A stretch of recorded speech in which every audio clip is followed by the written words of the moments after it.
Hello, YouTube. Hello to my subscribers and to maybe new people who are checking out my content. Thank you for stopping by. This is R&R Reactions, and I am Shelly. This channel, however, will be undergoing a new title and change. I'm going to become Shelly is Reeling in a couple of weeks. That's going to be the new name of the channel. And in honor of that change, I am going to be flirting with some new content. We'll just get into it and we'll see what comes out of it. And I would love to hear your thoughts. It's a process that I enjoy the discourse of. So I'm never going to not want to hear from people. Just keep it respectful. Don't take my head off. Very first comment I ever got was somebody telling me to shut the fuck up. I appreciated that because it was comment, but it hasn't been like that since. And that's the only reason why I can continue to do this. So let's get into Maxine 2024, the conclusion of Ty West's X trilogy. Okay, so Stephen King said that this movie was terrific. And that was the reason why I wanted to prioritize talking about it. Did it live up to the hype? Let's talk about that. Okay, so there's a gaggle of notable names in this movie. There's character actors, utility players, upstarts, genre royalty in this film. You got your returning star, Mia Goth. She brings her A game as usual, and she sells you on her commitment to the character within the first 10 minutes of the film. Notably, her entrance when she comes through the door, and it's again like that aspect ratio thing they did with the barn. They kind of do it here with the opening of the doors on the set where she comes through and she meets with everybody sitting at the table where she has to do her line reading for her audition. It's a very similar kind of feel there. So I did enjoy that, but it was kind of like this, bam, we're in it. She's here to sell. And we bought it instantly. Good for Mia Goth. There are also appearances by Lily Collins and Halsey, women who are in Maxine's orbit, whether they are a part of her daily life or people that she encounters when she starts to become an actress and she meets them on set. But if we're really being honest, the true standout among Mia's co-stars is Elizabeth Debicki as the acerbic, determined director of the film that Maxine auditions for and eventually lands. The movie is called The Puritan Part 2. It is a sequel to a schlocky horror film that has been made before. Just think of any B movie that you've seen, horror movie that you've seen in the past, right? That's what that movie was. But this woman is trying to create something more elevated. You can kind of, you can see the kind of director she is, because that's what we imagine these directors are now, right? They see horror as a gateway to creating something stable, very very much like AJ, right? In X, he wants to make a classy, good horror film. That's what Elizabeth Debicki wants to do, and she is determined to get her outcome, right? She demands everyone on set to be at her standard, if not higher, and it's reflected in the way that she carries herself and the way that she talks to everyone, especially how she communicates with Maxine. She is Miranda Priestley-esque. She is amazing. She is the exact kind of woman that Maxine needed to encounter at this point in her life. So I am grateful that she actually got to meet this kind of woman who seems to be in line with who she wants to become and is able to kind of communicate what she needs to do to get there. I have no doubt that they will go on to do great things together in each other's orbit.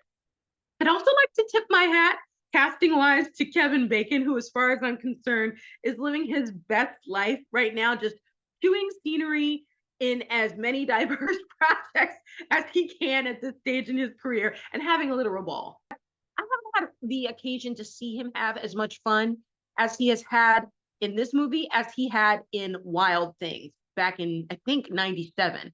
And he had a real good time cutting up on that movie. So if you haven't seen Wild Things, make sure you check that out, because that's as good as he was in that movie. He takes it to the nth degree in this one. So take that with a grain of salt. Now, as far as the plot and structure of this movie, we follow Maxine, right? I don't know how much time has lapsed from X to now, but it's got to be at least 5 or so years. So she's had time to create a new niche for herself in LA. And this is before the internet, before they had ways to connect people. And, you know, you could kind of just move on to something else. And it would be easy for you to kind of just disappear into a new life. And that's exactly what she does. It's years since what has been coined as, in the newspaper clippings anyway, that we see that she's kept, the Texas Porn Star Massacre. And she has pivoted to a new stag haunt in LA called the Landing Strip. There's a delightful 2 to 3 minute long take where we experience the breadth of her life in this facility. And she parks her Mercedes convertible and she seamlessly moves from the inner workings of the strip club, the stage, to a film set where a shoot is in progress. And it's actually it's just kind of amazing because she just kind of moves through like it's every day. She's walking past two people, like getting it in. And the girl who's actually being serviced sees her, and without breaking, in the midst of the moaning, she's like, "Hey, Maxine," but she's like, "Hey, Maxine, how?" It's amazing. And even the guy who's kind of like supervising, I guess, in the midst of it, acknowledges her too. It's just a work day. It's just a work day. So she just kind of passes through. It's an amazing shot. It never breaks. It's very seamless. It's very smooth. It's great.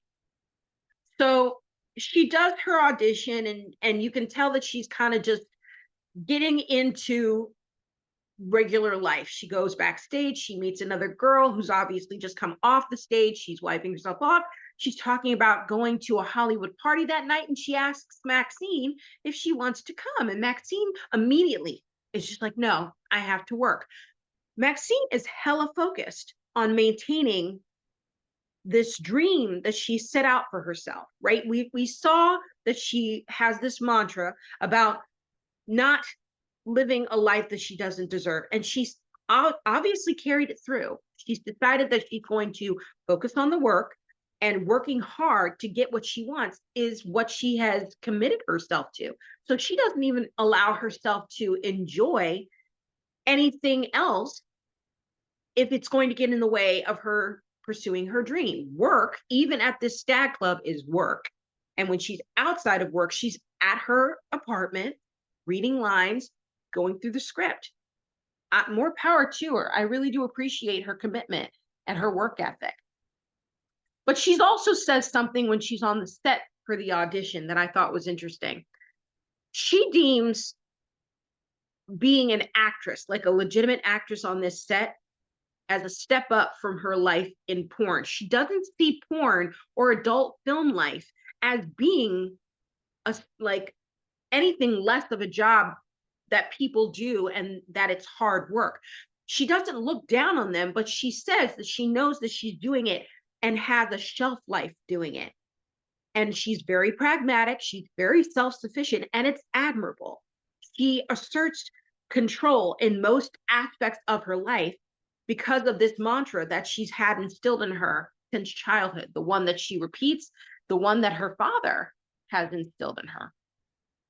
And while she's pursuing her dreams, LA is dealing with the Night Stalker killings. This is a real thing that was happening back in the 80s. It's a narrative, when you see it break down in the film, very similarly framed to the film Don't Look Now, a 1974 film with Julie Christie and Donald Sutherland, where killings are also happening in the periphery of the main plot. So very similarly, Maxine is living her life. Everybody is living in this story, but around the edges of the story, the Night Stalker killings are happening, and she's hearing about it on TV. She's hearing about it on the radio. It's constantly in her orbit, but she's going about her life, and she's undeterred. She's aware that she is possibly the demographic that this killer is looking for, but she refuses to do anything that's going to keep her from pursuing her life, even if it means her walking alone late at night in LA down alleys. And in a really amazing sequence, she actually is pursued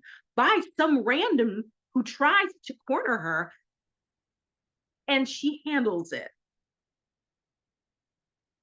I can't say how, but she handles it. She and her stiletto boots handle it. It's pretty remarkable. What those films also have in common, Don't Look Now and this, is a very diffused giallo element. They both borrow from the style of the killers, the aesthetic of the kills, the way that the killers look. Even some of the chase sequences are very giallo-esque, and it's all very purposeful and very cool. So if you're into giallo things, you're going to like this movie very much. You're going to see and take away some things from that that you're going to appreciate. Now we see that Maxine has built an existence here in Los Angeles with confidants and acquaintances, but nobody close, no friends. Like I said, she's self-sufficient, so she's not really concerned about making any, attachments. She's also lost a lot. What happened in X actually was very affecting. She won't allow herself to get close. So it's clear that she sees these people and her acquaintances and her attachments are means to an end, and she doesn't prize them. She's very pragmatic about it all. She receives the invites, like I said, but she declines to take them. You could be forgiven for assuming that she's protecting herself, especially after everything that she's been through. And because the people in her orbit tend to end up dead, you might even think that she thinks she's protecting them by not bringing them too close to her. And that's sad, but she's eking out an existence with a purpose. So she just goes about her business and she keeps to herself. But she does allow for a couple of people to get in. And we'll get to that. It's a trend, unfortunately, that has followed her to LA. This thought process that you can tell is in her head about not wanting people in her orbit because they might be in danger. She's allowed that mentality to follow her to LA, and on the cusp of her greatest professional achievement, you can tell that she's being very, very careful. Now, naturally, once things start to pick up and the killings are happening, she finds herself with acquaintances who have been targeted. They aren't sure, the cops, if it has to do with the Night Stalker, but they also know that where the killings take place and the people who were targeted, she actually knew them. So of course, naturally, the cops pick up on this. They want her assistance, but she's got these skeletons from her past and a hefty distrust of outside sources. As she says, women need to save themselves. So even though she knew a couple of the victims, we're not sure they're Night Stalker victims, but she did know a couple of them, she's not willing to help the cops because she thinks it's a woman's responsibility to take care of herself. So she tells them to push off, and they have to take her on that. They can't force her, compel her to come in and talk to them without any reason to suspect that she knows anything more than she does. Interestingly enough, when things start to pick up and ratchet up and she starts to become affected because she now sees that there might be some connection to her, it's a sentiment that's echoed by her director that forces her to start to take action. DeBecky registers that Maxine is struggling with external forces, and she tells her, it's a great scene, she tells her to figure her out pronto, or else she is going to sacrifice her career, i.e., she'll fire her ass to get her off her set. She has her own goals. So Maxine is not going to mess up her production with her showing up late, being distracted, not knowing her lines, not being at her call time. So she tells her to get it together. But at least she gives her the weekend to do it. And that's when the movie makes a really weird pivot. So that invite that she declined on earlier in the film, she kept the address.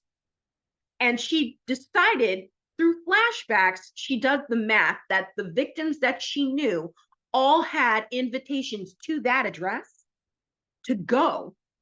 And that's when they disappeared. So she actually decides inexplicably and without backup to go to that place, to this address. I think it's 166 Starlight Drive. She doesn't take anybody with her, which I cannot believe. But again, it's a movie, so we know she's our titular character. She's probably safe.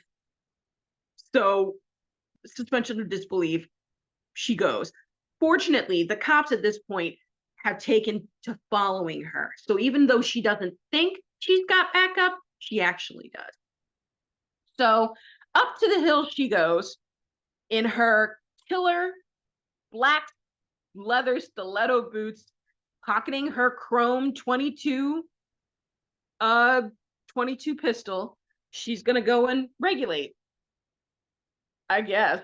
It's a really interesting pivot the movie makes, right? It's a beautiful isolated property. It's eerily quiet. She gets in really easily, and you immediately feel a sense of dread because something is very off. There's nobody else there. The only way you can get onto the property once you're there is this trolley that goes up a hill. There's not even a place to park. It's a trolley. Like, what if you want to leave? You have to take the trolley to go up and down? Nah, I turned to my friend. I was like, we can't leave unless we take the trolley. No wonder these girls were screwed. They were taking a trolley up and down and they were stranded. And the place is completely isolated. There's nobody there to say they were screwed from jump. So she enters very easily. She opens the door, and then we get the twist, which I'm going to try very hard not to give you anything more about, except to say that we hear a projector, and then we hear words, and it's words that Maxine has heard since childhood. Any more detail is going to spoil it completely. I'm sure you can do some math, but suffice it to say that Maxine's demons are not at rest. And the challenge that she faces in the finale is one that she is similarly qualified to face. And if I'm being honest, it's not one that I'm sure the movie earns because of how abruptly it occurs. But I imagine that the desire for a finite conclusion to this trilogy was the goal when they made this story choice. So, characters, acting.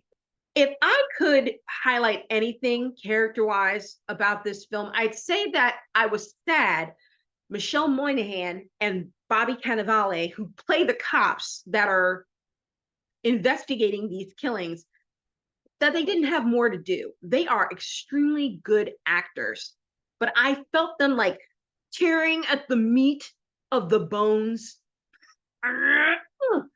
just trying to find more to chew on and like to come up with more that they could give to these lines that they were delivering, but they were coming up very short. Not with nothing, just very short. Halsey does make her appearance, and it's very minuscule, but as with other members of a chorus line, the main issue is that you don't pull my focus. If her acting had been really bad, if her line delivery had made me go, why is she here? She needed more work. This is stunt casting and it's not really contributing, then I'd be mad. But she, as a member of the chorus line, her flicks and her kicks were great. And what she gave, her moments, especially you can see in my screen grab for this recording, that scene where they're walking and talking is actually it flows very well. It's very well done. They're kind of walking through the teeming streets of LA, and Halsey seems very at home. She doesn't seem like she's at all uncomfortable with what it is that she's saying. It all seems very natural. So kudos to her. She made the most with what she had, and I appreciated that she didn't pull my focus.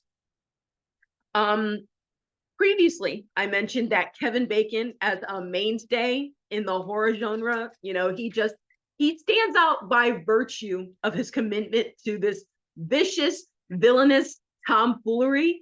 And he reminded me so much of Emmett Walsh's character in Blood Simple. If you haven't seen the Coen brothers' Blood Simple, it's, I think, from 1984 or 85. Kevin Bacon is that character. He's just skinnier. He is a sweaty, sleazy, southern, sadistic dude. And we don't even know who he's working for, but he's not even the bad guy. He's just relishing making you think that he is. And I really appreciate and enjoy how much fun he had playing this kind of character. Mia Goth has exceptional chemistry with several people in this movie. I can think of three, but number one is Elizabeth Debicki. Again, the connection between the two of them, two women who are trying to make their way in this world in the 80s in film. We all know what kind of a place that it was. Great. Now, there's also a quirky, undefined kinship between Maxine and the video store clerk who lives below her apartment. His name is Leon, and he's played charmingly by Moses Sumney.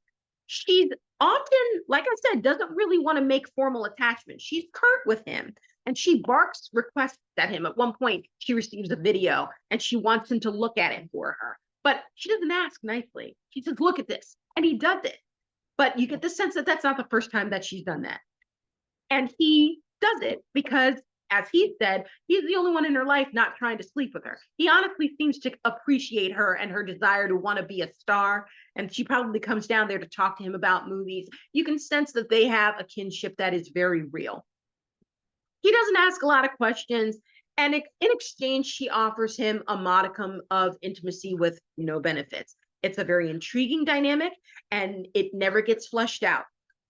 Not at all. You won't get any backstory whatsoever about it. Another surprising dynamic was the one between Maxine and her entertainment attorney, who, by the way, is played by Giancarlo Esposito. I was not expecting to see him in this movie. When his name came up in the credits, I was very surprised. But as it turns out, was a pretty stand-up guy. He was a good guy. I didn't think I could trust him. And I turned to my friend at one point, questioning whether or not he was really above board. Like, he almost seemed like he could flip on her at any moment. And you find yourself questioning whether or not his fealty to her was real. He says to her, I'm this for you. I'm that for you. I will be that guy for you. You trust me. I take care of you. And you're thinking to yourself, yeah, okay, where's the other shoe and when does it drop?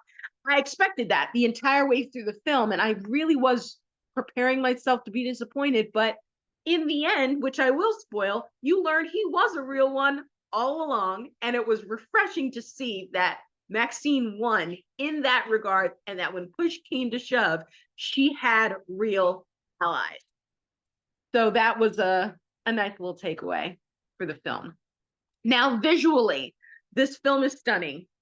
It had all of the pre-digital fuzzy aesthetics you come to associate with a mid-80s film. Think Tom Holland. Think Peter Hyams movies like Fatal Beauty and Child's Play. That's what you get here. And I loved every second of it because that's where I grew up. That's where my film frame of reference begins, those kinds of movies. And this film looks like that. So I appreciate the dedication to that aesthetic. Great attention was paid with product placement on the billboards, the soda cans, the fashion, the makeup was impeccable. There's an especially vibrant scene in a dance club where all of these elements come together. The lighting, the music, the outfits, the dance screams the decade of the 80s. And I wish I was at that club. I wish I was dancing with them. It was dark. There were strobing lights. They were neon lights. It was all just, there was Animotion was playing at one point, and then it was, Bizarre New World Order was playing. It was everything that you want in that scene. And the soundtrack is no joke. Tyler Bates put his foot down, especially in that dance scene. It's where Maxine is attempting to lure someone through a haze of coked out dancers and strobing lights. Now, mind you, Tyler Bates, he scored the last two films of this trilogy, so there was nowhere for me to know that he knew what his 80s music was, that he was a connoisseur. But then I did a deep dive, and it turns out that he also did the soundtracks for all 4 John Wick films, Guardians of the Galaxy Volume 2, and Atomic Blonde. Of course he knew what he was doing. Totally shows. The movie music was in great hands. Tyler Bates was the exact right choice to score this film, particularly Paramount. He was right in his pocket here. Okay, so the themes at the core of this film, like I mentioned earlier, at its core, this film, its themes explore subjugation, aspiration, aging. It offers commentary on the nature of exploitation and the burden that women particularly feel of self-reliance and how perilous it can be as a woman to navigate a world that demands that you use whatever means you can to succeed, but relishes your failure on the way down. And I found that very thought-provoking. Overall, I would really recommend that you see this film. Does it have to be on a big screen? No. But support for the genre films like this in theaters is crucial to their overall success. So I would please suggest that you go see it in the movie theater, grab some friends, go see it at your local multiplex, and show me your stub. Take a picture of it. Prove that you were there. In summary, you guys, I'm going to say that Maxine is a fitting conclusion to the X trilogy.